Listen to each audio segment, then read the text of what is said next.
দান করলে আল্লাহ দুনিয়ায় 3টে বরকত দেবে, 3টে উপহার দেবে। কটা? 3টে। কৃপণরাই 3টে উপহারের একটা পাবে না। উদার মনের মানুষ, যাদের দিলটা বড়, যারা কৃপণা জীবন থেকে বেরিয়ে আল্লাহ এবং রসুলের রাস্তায় ব্যয় করে, আল্লাহ দুনিয়ায় 3টে পুরস্কার দেয়। 1 নাম্বার তার সম্মান ইজ্জতকে বাড়িয়ে দেয়, জোরে বলুন সুবহানাল্লাহ। 2 নাম্বার আল্লাহ তার সম্পদে বরকত দেয়। কিসে? 3 নাম্বার আল্লাহ তাকে বিপদ আপদ মুসিবত রোগ বিমার থেকে হেফাজত করেন, জোরে বলুন সুবহানাল্লাহ।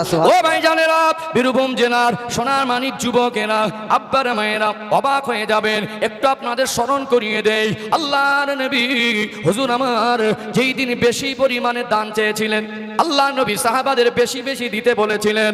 আল্লাহ নবী সাহাবী হযরত ওমর ফারুক রাদিয়াল্লাহু আনহু তিনি যা সম্পদ ছিল তার সম্পদের অর্ধেক পরিমাণ আল্লাহ নবীর কদমে দান করে দিয়েছিলেন, জোরে বলুন সুবহানাল্লাহ। নবী আমার জিজ্ঞাসা করতে লাগলেন, ও বাবা ওমর, তুমি কতটা পরিমাণে দিচ্ছ? ইয়া রাসূলুল্লাহ, ইয়া হাবিবাল্লাহ,